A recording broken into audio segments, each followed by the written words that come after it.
Welcome to Staying Sweet, the podcast. Tune into my weekly podcast to hear me, Alice Bradley, delve deeper into building your brand and enjoying a luxury lifestyle. All while staying sweet, of course.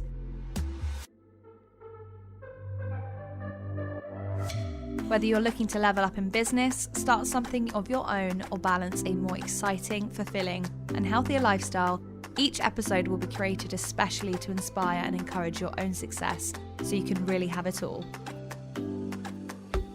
Plus, don't miss out on the Staying Sweet specials, a series of exclusive interviews and conversations with Alice Bradley's network of inspiring entrepreneurs and brand owners. Always protect your sweetness, your light is not a weakness. Don't forget, there are new episodes every Monday. For daily content, you can check out my Instagram and you can follow me at alicelucybradley. Stay sweet!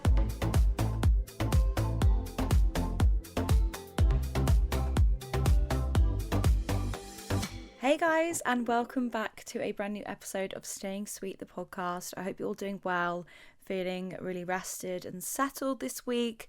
We've had the wonderful bank holiday weekend, which actually has been quite nice for me. Normally I have lots of plans and things kind of organised, but actually everything that I've done over the past couple of days with the bank holiday has been totally spontaneous and just going with the flow. And I feel like sometimes you can have the best time when you have no plans, and actually that's what happened over the weekend. So yeah, really happy about just enjoying myself and letting go, not feeling too hung up on having to share my weekend necessarily. Obviously there's occasional stories here and there, but just not feeling the pressure to be doing anything too crazy and just enjoying what the weekend has to offer.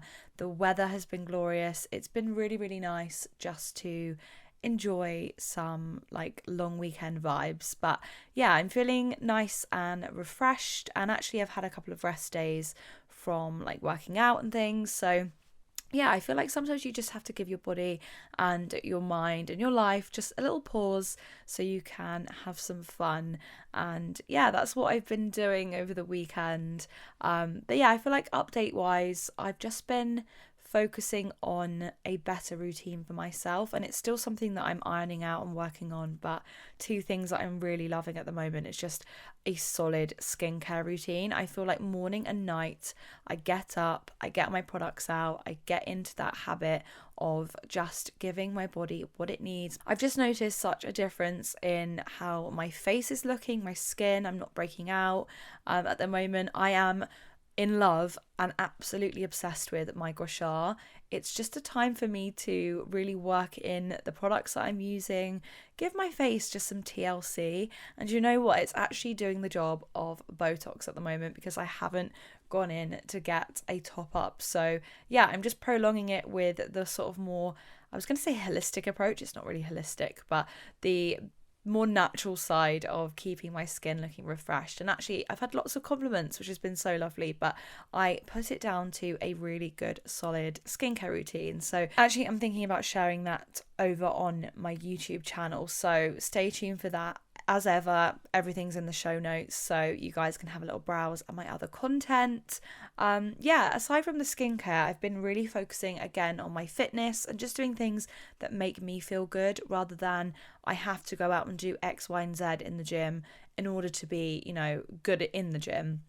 I've really just been looking at what is making me feel high vibration, and actually when I'm doing those things and sticking to ticking off things off my list of things that make my life feel more put together, I find I'm on a higher vibration. So if that's going to the gym and smashing out a 12:3:30, do you know what? Sometimes it's not about doing a 5k run, even though that does make me feel high vibe. Sometimes I just need that good solid walk on the treadmill and some light weights. I don't need to give myself the pressure of having to be perfect everywhere in my life, but actually just doing things that make me feel good. Ultimately, health is wealth. Being on that high vibe just makes you feel so good. I feel like that links really nicely to today's episode and something that I've wanted to touch on, because I do go through these horrible cycles of feeling really in my own element. And then all of a sudden I get in my own head and I get into a bit of a rut, and it's so common. We're not going to be feeling this high vibe all the time. Some things that we once loved will probably feel out of sync for us. We're not going to be people who do the same things day in and day out and feel high vibrational. So I'm going to be talking about how to get yourself out of a rut. So without further ado, let's hop into the quote of the week, which is: imagine where you would be in 6 months from now if you did one thing every day that got you closer to crushing your goals. So I feel like that says what it needs to say. I'm guilty of looking at the bigger picture and just thinking, oh my God, I don't know how I'm going to get there. I don't know how I'm going to make it work. And actually, that's the thing that's in my own way. It's the daunting prospect of what if, and sometimes that can actually keep you in a rut. It can keep you in this like headspace of just spiraling out of control. So let's dive straight in.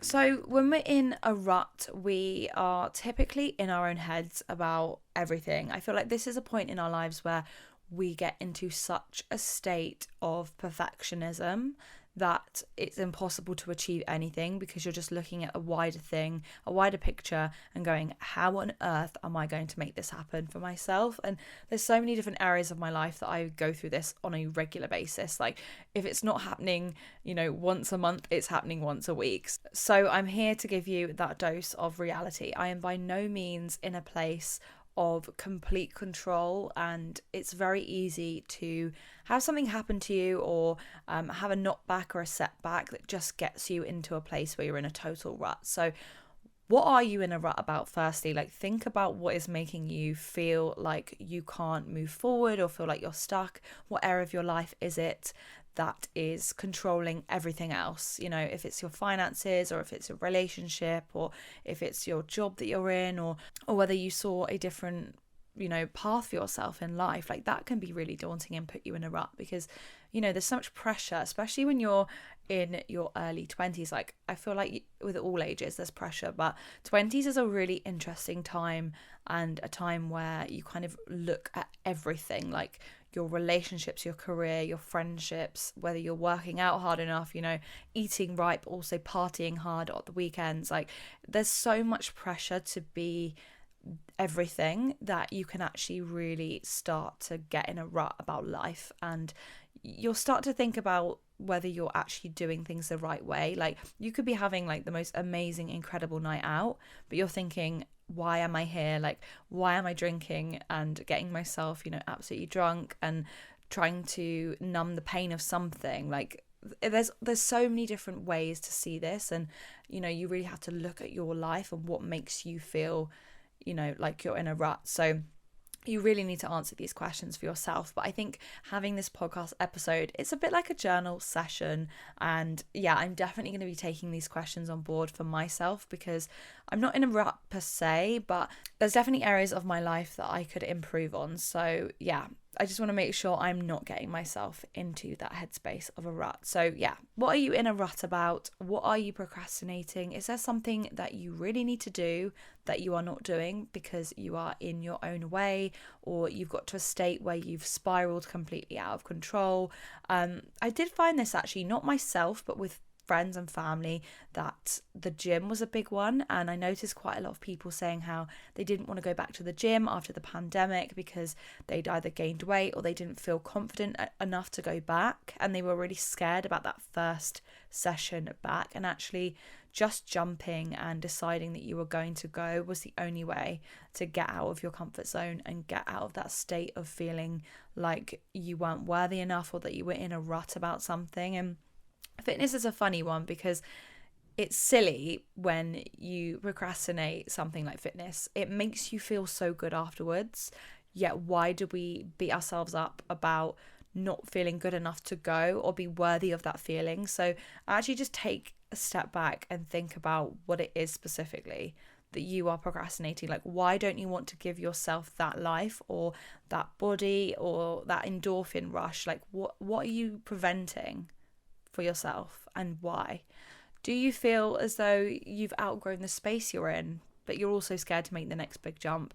I feel like ruts do tend to come about when you have outgrown something and it feels really restrictive and you feel like this is not my life anymore, but you're really uncertain about the future. So you stay in your comfort zone because you think it's a safer option. And actually it can really get you into a sort of low vibrational depressed state. So really think about that. Like think about what the next big jump is and like why you're scared to jump.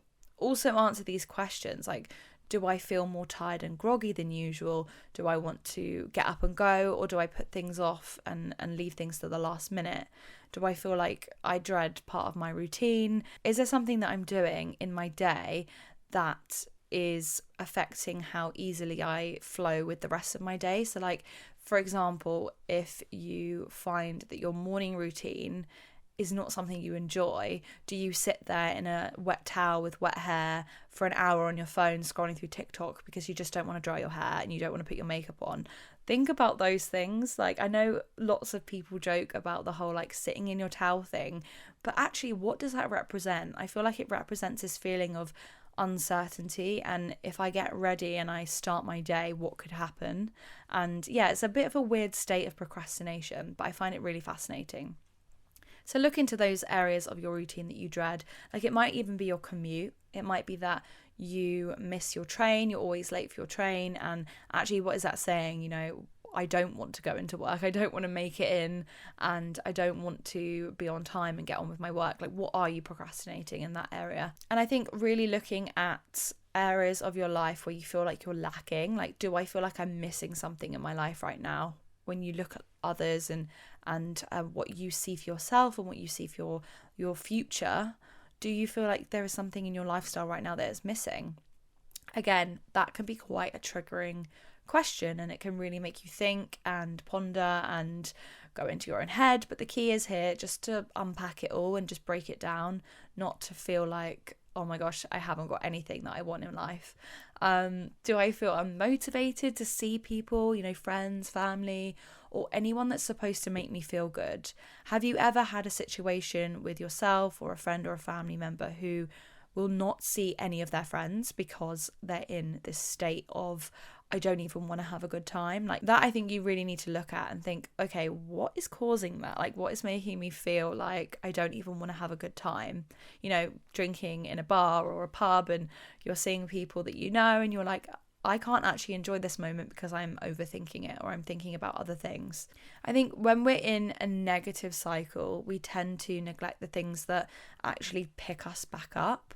So like I said earlier, the gym, we avoid it, we drink or we eat unhealthily, you know, further lowering our vibration and our feeling of unworthiness. So really look into that, look into how you can shake up your routine a little bit just to bring your vibration up. Also think about what area of your life that you're neglecting right now. So again, it comes in hand really with procrastination, but like what areas of your life do you not even access or look into or give the time of day? Like, is there something that you actually really want for yourself that you're neglecting that area because you're fearful of what you have to learn or what you have to gain? And look into that, like break that down. I think another thing that is so integral to journaling and well-being, I don't know whether it's something that you've used before, but it's a journaling technique that blows my mind every time I sit there and do it, because it's almost like a bit like a colouring exercise and you think, why am I doing this? Like, why am I rating my life? But a habit tracker, go and get yourself a habit tracker. Do you know what? I'm actually going to make one for you guys and it's going to be in the show notes for you guys to download. I'm going to make it happen and share it, but look at where your life is compared to other areas. So essentially, if I'm describing it to you, wow, I've got to use my descriptive technique here and my descriptive language to explain what this physically looks like. So it's essentially a circle that is broken down into chunks like a pie, and then you've got layers to that. So you've basically got like rings and circles going in until you reach the middle. Now when you're filling this out, each section, each chunk of the pie of your life is an area of your life. You could do this specifically for your career or all over your your life. I'm trying to explain this in the best way possible, but you could do something like love life, you could do career, you could do money, you could do friends, you could do family. You could break it down even more specific, and you could talk about your career, you know, your financial stability, the perks of your job, whether you're taking time off to actually live your life and travel and enjoy your life. Like, break all those areas down in the pie, and then what you're going to do is colour in all the little rings that you feel like fit your current situation. So without really confusing this, you could do maybe 4 rings worth for finances, but actually 2 for your friendships and your family. And actually, when you look at what you're giving to your life right now, when you step back and you've done the whole circle, you can realize that, wow, I'm putting so much emphasis on this part of my life, but barely any attention is going on to this part. And I love it so much. I think it's such a fantastic tool for looking at where you might be in a rut, or where might be the trigger and the cause. So I definitely recommend it. I think there's probably a better explanation for what I've just said, but you know, I'm just giving you my Alice explanation and just giving you how I would break it down and how I would use it as a tool. But it's very effective. I really think it works, and it's something that I really want to do at the moment. So I might do that today, actually, look at where I am in my life. I've not done one for a good few months, so it would be really cool to see where I'm at. I think it's important that, again, you keep these things. You don't have to, but it's quite good to look at like how things are shifting month by month, or maybe you could do it by year. And just look at where you are putting emphasis in your life and where you might need to focus your attention.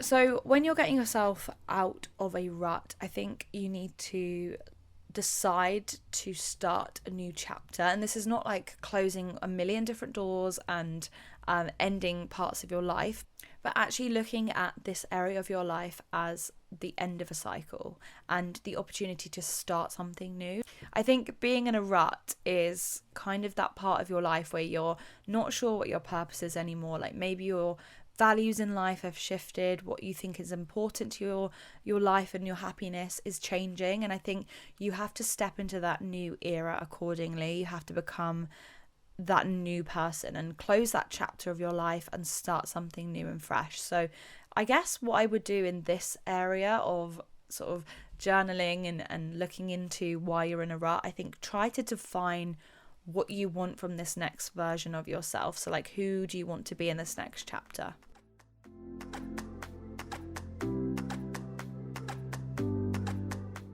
And finally, guys, I want to share some journaling prompts because I think it's important that you really dig deep and dive deep into this, because ruts are not fun, and we've all been there, done that, got the t-shirt. I mean, the amount of ruts I've been in is crazy. I don't want you guys to feel like you can't have these moments to be not quite yourself and in like a bad sort of low vibrational headspace. Like, we can't be high vibe all the time. Like, it is physically impossible to be on a high frequency at all times, with everything that goes on in the world, with, you know, shifts in our life, changes, different things affecting how we feel about ourselves and how we value ourselves. So never see a rut as a failure or as you not being good enough or worthy enough. Like, it's just an end of a chapter, and I really like that description and that way of seeing a rut. Yeah, it can definitely feel quite crap when you're in a rut and you feel like everybody else is like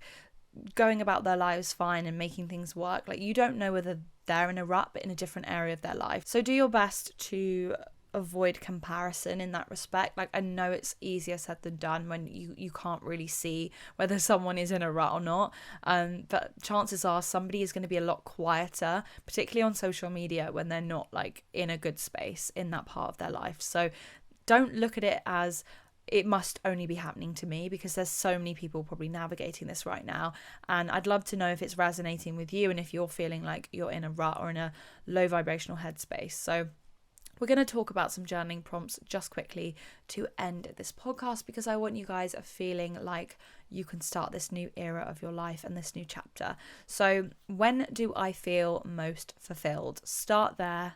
because it's nice and happy and, what makes you feel good? So for me, I'd probably answer that as I feel most fulfilled when I'm recording a podcast and I've edited it and it's about to go live. Like, I love my live dates, so my Mondays, my Wednesdays, my Sundays, because content is coming out on my video platforms and my podcast platforms, and it makes me feel accomplished and it makes me feel fulfilled.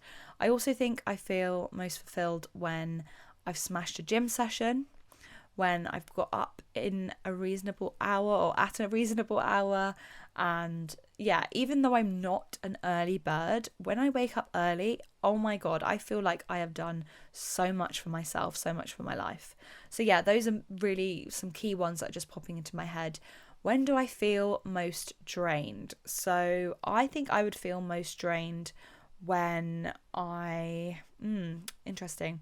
I think I feel quite drained when I've consumed alcohol, or when I have had a lot to drink. I feel very low vibrational after alcohol, and not something that I really want to be doing regularly. I did actually go through some stints of just like sobriety, that's the word, sobriety, just for my own mental well-being and like focus on my career. Like, I felt like when I was just focusing on other areas of my life, I didn't miss alcohol. I feel like sometimes when you consume alcohol heavily, it can really get you in your own head. And I feel like if you are in a rut, consuming alcohol is not a good idea, because it just further, spirals you into that feeling of, not being good enough or missing something or someone, or just, it really makes you introspective, but in quite like a negative way. Like, it's not a good thing to be consuming all the time. I'm not saying don't drink alcohol, because, it is hard in this day and age, but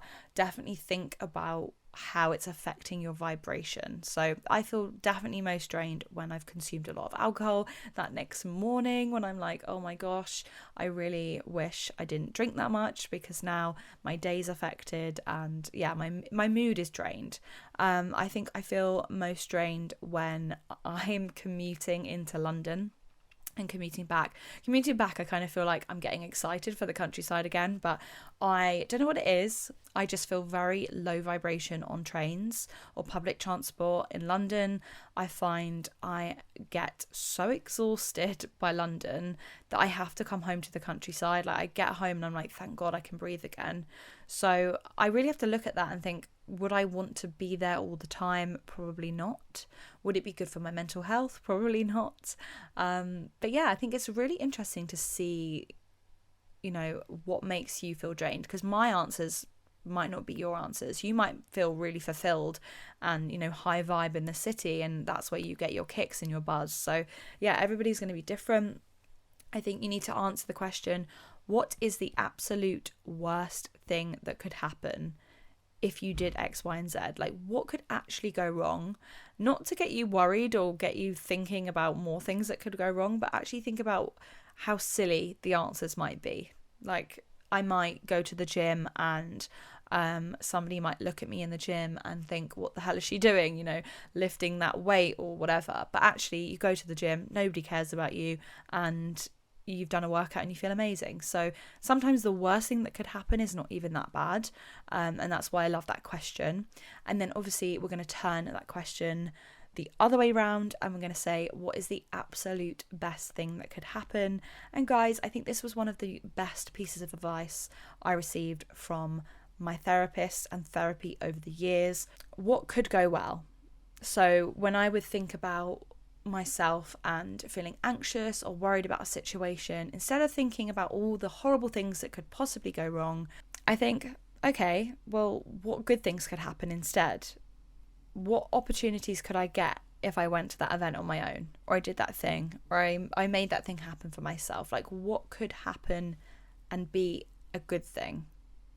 Because there's so many great outcomes and possibilities. I feel like sometimes with the positive side of things, the possibilities are endless, and you could really list off loads of amazing opportunities or things or situations or outcomes. And yeah, I think that is where you're going to feel a better source of like excitement from the question.